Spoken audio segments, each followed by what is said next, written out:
तुमादिदेवाः पुरुषा पुराणाः तुमस्य विश्वस्य परम निधानम वेत्तासि वेद्यम च परम च धाम त्वया ततं विश्वमनन्तु रूप वायु यमः अग्निवर्णः शशाङ्कः प्रजापतिस्त्वं प्रपितामहस्य नमो नमस्तेस्तु सहस्रकृत्वा पुनश्च भूयोऽपि नमो नमस्ते। वसुदेवसुतं देवं कंसचाणूरमर्दनं देवकी परमानंदम श्रीकृष्णं वंदे जगद्गुरुं कृष्णं वंदे जगद्गुरुं। कृष्णाय वासुदेवाय हरे परमात्मने प्रणतक्लेशनाशाय गोविंदाय नमो नमः, गोविंदाय नमो नमः। आज हम एक विशेष प्रयोजन से इस भगवत गीता के विशेष ज्ञान सत्र में उपस्थित हुए हैं। प्रयोजन ये है कि अब तक संपूर्ण गीता प्रवचन की श्रृंखला में हम सभी ने अध्याय संख्या 13 क्षेत्र क्षेत्रज्ञ विभाग योग, अध्याय संख्या 14 गुणत्रय विभाग योग, अध्याय संख्या 15 पुरुषोत्तम योग, अध्याय संख्या 16 दैवासुर संपद विभाग योग, अध्याय संख्या 17 श्रद्धात्रय विभाग योग और अध्याय संख्या 18 मोक्ष संन्यास योग के श्लोक संख्या 1 से और 39 तक की व्याख्या हम सभी ने समापन की है। और इसके साथ ही स्थित प्रज्ञता विषय के भी बारे में हम सभी ने चर्चा की। तो स्थित प्रज्ञता हो गई, अध्याय संख्या 13, 14, 15, 16, 17 और 18 का जो अर्ध भाग था वो भी पूरा हुआ। तो इसमें जो भी सत्र आयोजित किए गए उन सत्रों के संबंध में पहले हम बताना चाहते हैं। स्थित प्रज्ञता के 52 सत्र आयोजित हुए और 52 सत्रों में 26 घंटे का प्रवचन संपादित हुआ। क्षेत्र क्षेत्रज्ञ विभाग योग के 86 सत्र संपादित किए गए और इसमें 43 घंटे का लगभग प्रवचन चला।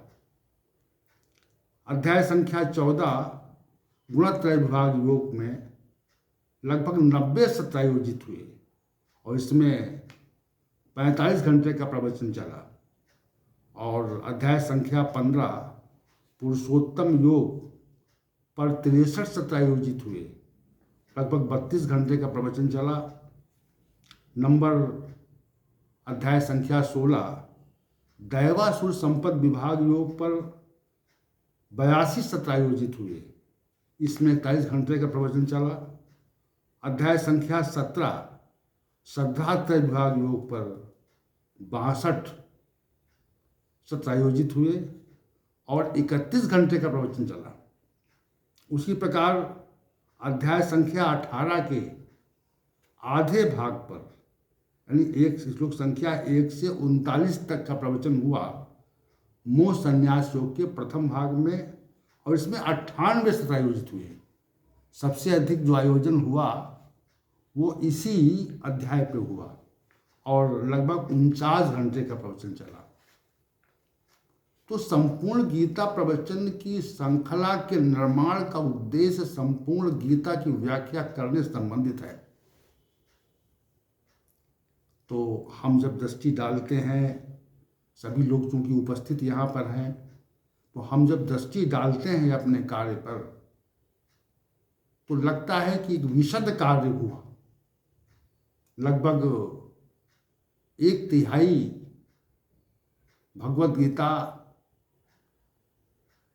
के श्लोकों की व्याख्या हुई, उन पर अपने विचार भगवान श्री गोविंद की कृपा से प्रस्तुत किए गए।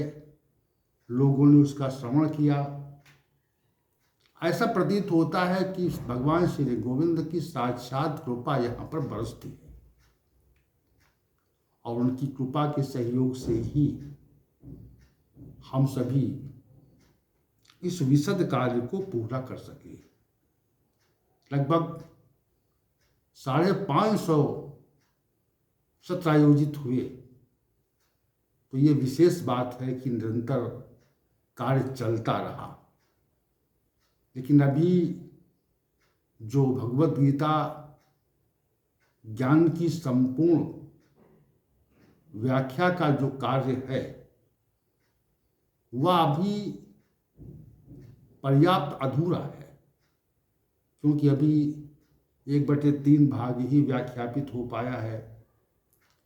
तो हमारे विचार से 2/3 भाग भगवद गीता ज्ञान का अवशेष है और भूमिका भी अवशेष है।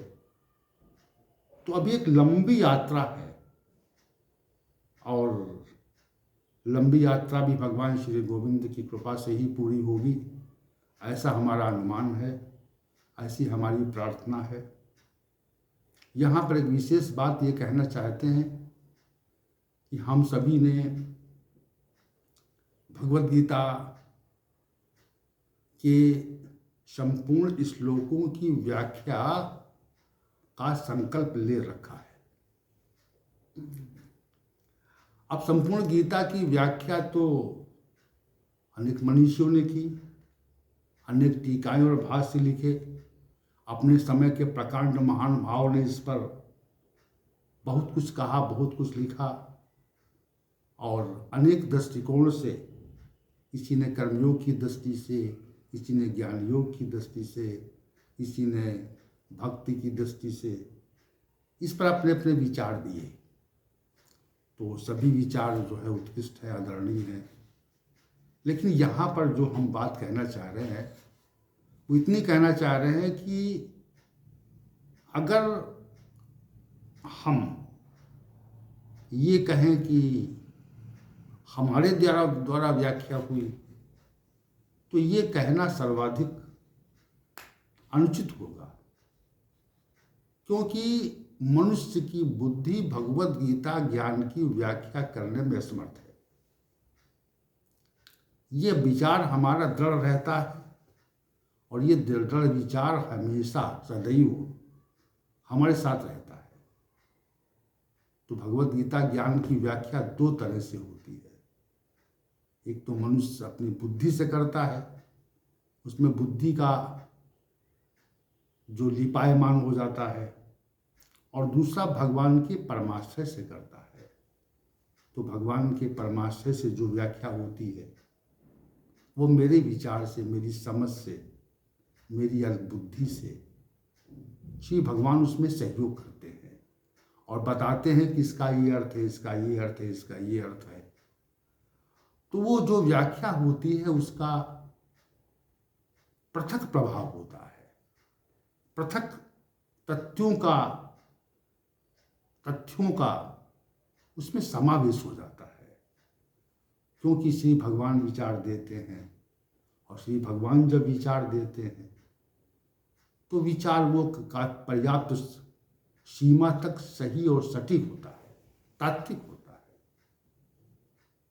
तो ये जो व्याख्या हो रही है, ये जो प्रवचन हो रहा है संपूर्ण गीता श्रृंखला के निर्माण के लिए, ये भगवान श्री गोविंद की कृपा उनके आश्रय से हो रहा है, हमारे आश्रय से नहीं हो रहा। हम इसमें केवल निमित्त हैं, वो हमें कार्य सौंपते हैं और हम उस कार्य को करते हैं। इतनी सी बात हमारी समझ में है। और दूसरी बात ये है कि संपूर्ण गीता प्रवचन की जो श्रृंखला है उसका निर्माण चल रहा है, निरंतर गति चल रही है आगे। तो चलने के बाद में से हजारों हजार गीता प्रेमी महानुभावों ने इसको देखा और इसको पर्याप्त उनमें इस प्रवचन में उनको इसमें पर्याप्त प्रियता का आभास हुआ कि ये तो विशिष्ट व्याख्या है भगवान की, गोविंद के आश्रय से हो रही है। तो सभी ने एक विचार दिया, एक आग्रह किया कि चूंकि ये जो प्रवचन है वो हिंदी भाषा में हो रहा है और इसलिए जो महानुभाव हिंदी जानते नहीं हैं, जिनका हिंदी के प्रति ज्ञान नहीं है, जो अहिंदी भाषी हैं, तो वो कैसे लाभान्वित हों इस प्रवचन से। ये विचार कई प्रेमियों ने, गीता प्रेमी महानुभाव ने प्रकट किया और ये कहा कि अगर संभव हो सके तो भगवत गीता ज्ञान के संदर्भ में एक नया चैनल स्थापित किया जाए और उसमें जो अहिंदी भाषी लोग हैं उनके लिए अंग्रेजी भाषा में, बहुत सहज भाषा में भगवत गीता ज्ञान की व्याख्या करने का प्रयास हो। तो सभी का आग्रह ये हुआ और सभी ने ये कहा कि ऐसा होना चाहिए। और चूंकि अंग्रेजी भाषा तो विदेशी भाषा है और उस पर हम लोगों का इतना नियंत्रण भी नहीं रहता है, लेकिन जब भगवान श्री गोविंद का आश्रय होता है तो जो अधूरा कार्य है, जो कार्य दुस्तर होता है, जो कार्य नहीं किया जा सकता, जो अत्यंत कठिन प्रतीत होता है, वो भी भगवान की कृपा से सहजता से हो जाता है। पंगु लंघयते गिरि, जो जिनके पैर नहीं है, पंगु हैं, वो भी गिरि नाम पहाड़ जो है वो पार कर जाते हैं। तो ऐसा ही कार्य है ये कि एक श्रृंखला अंग्रेजी भाषा में निर्मित हो और निर्मित करने के बाद में उसका जो प्रचार प्रसार हो वो knowledge of Gita in English नाम के चैनल से प्रसारित किया जाए। इस बात का भी निश्चय हुआ और सभी महानुभावों ने इसमें अपनी सहमति व्यक्त की। तो सहमति जो व्यक्त की, इसी आधार पर हम लोगों ने ये विचार किया कि एक channel knowledge of Gita in English के नाम से स्थापित हो और उसमें भी इसी प्रकार की एक श्रृंखला, एक सीरीज का निर्माण हो। तो उसी लिए आज का जो सत्र है, इसीलिए सभी की सहमति इसमें प्राप्त करने के लिए हमने आहूत किया था, बुलाया था। आप सभी आए और आप सभी की सहमति बनी। वास्तविक रूप से अनेक मनीषियों ने भगवत गीता ज्ञान की व्याख्या अंग्रेजी भाषा में की और विश्व के अनेक देशों में लगभग 2-300 वर्ष, 2-3 शताब्दी पूर्व ही, 17वीं शताब्दी से ही इस पर चर्चा आरंभ हुई थी। जो पाश्चात्य दार्शनिक थे, चिंतक विचारक थे, उन लोगों ने भगवत गीता ज्ञान का अध्ययन किया था। तो इसका चूंकि हमें लिखित रूप से अनेक स्थान पर इसका उल्लेख मिलता है और वो भी उल्लेख इसमें होगा किन लोगों ने इस पर विचार किया था। तो 17वीं शताब्दी से ही पाश्चात्य दार्शनिकों ने, चिंतकों ने, विचारकों ने भगवत गीता ज्ञान को अंग्रेजी भाषा में व्याख्यापित किया और हमारे भी देश के कई मनीषी, कई संत पुरुषों ने भी भगवत गीता ज्ञान को भारतवर्ष के बाहर अंग्रेजी भाषा में व्याख्यापित किया है। तो उनसे उनको ख्याति भी मिली। श्रील प्रभुपाद हैं, स्वामी चिन्मयानंद चिन्मय मिशन के जो संस्थापक थे। ऐसे अनेक महानुभाव हैं जिन्होंने अंग्रेजी भाषा में इसको व्याख्यापित किया और उसको भगवत गीता के विचार को इंग्लिश में समझाने का प्रयास किया। तो सभी का चूंकि आग्रह है और भगवान का अनुरोध है, इसलिए आज से एक थोड़ा समय और धीरे धीरे इसकी व्याख्या knowledge of Gita in English के नामक चैनल से हम सभी आरंभ करेंगे। और फिर भगवान का जैसी अनुकंपा होगी और जैसा उनका साथ होगा, जैसा उनका निर्देश होगा, तो वैसा कार्य हो जाएगा। क्योंकि कार्य आरंभ होता है तो जब चलना आरंभ करते हैं कहीं किसी लक्ष्य के लिए, तो आज चलना आरंभ हो रहा है। लक्ष्य दूर है, लक्ष्य तो बहुत आगे है, और लक्ष्य को देख करके हम एक विहित कार्य को लेकर के, संकल्प लेकर के हम लोग आगे बढ़ रहे हैं। भाई आगे बढ़े, और आगे बढ़ने के उपरांत संपूर्ण गीता प्रवचन की श्रृंखला इंग्लिश भाषा में भी आ जाए तो ये बहुत बड़ी बात है। तो भगवान श्री गोविंद की कृपा से ये कार्य पूरा होगा, ऐसा हमारा विश्वास है। उनकी कृपा से ही सब कुछ हो पाएगा, दुस्तर कार्य भी पूरा होगा। तो आइए आज knowledge of Gita in English नामक चैनल का जो शुभारंभ है वो किया जा रहा है, और सभी महानुभावों की इसमें सहमति है, और अनेक हिंदी भाषी महानुभाव को इसमें जोड़ा जाएगा, ताकि गीता ज्ञान का जो संदेश है, गीता ज्ञान है, नॉलेज ऑफ गीता है, पूरे संसार में प्रवाहित हो सके, लक्ष्य पूरा हो सके। इसी भाव को लेकर के आज का सत्र संपादित किया गया था, और भगवान श्री गोविंद से प्रार्थना है कि जो संकल्प लिया जा रहा है वो समय के साथ पूरा हो सके।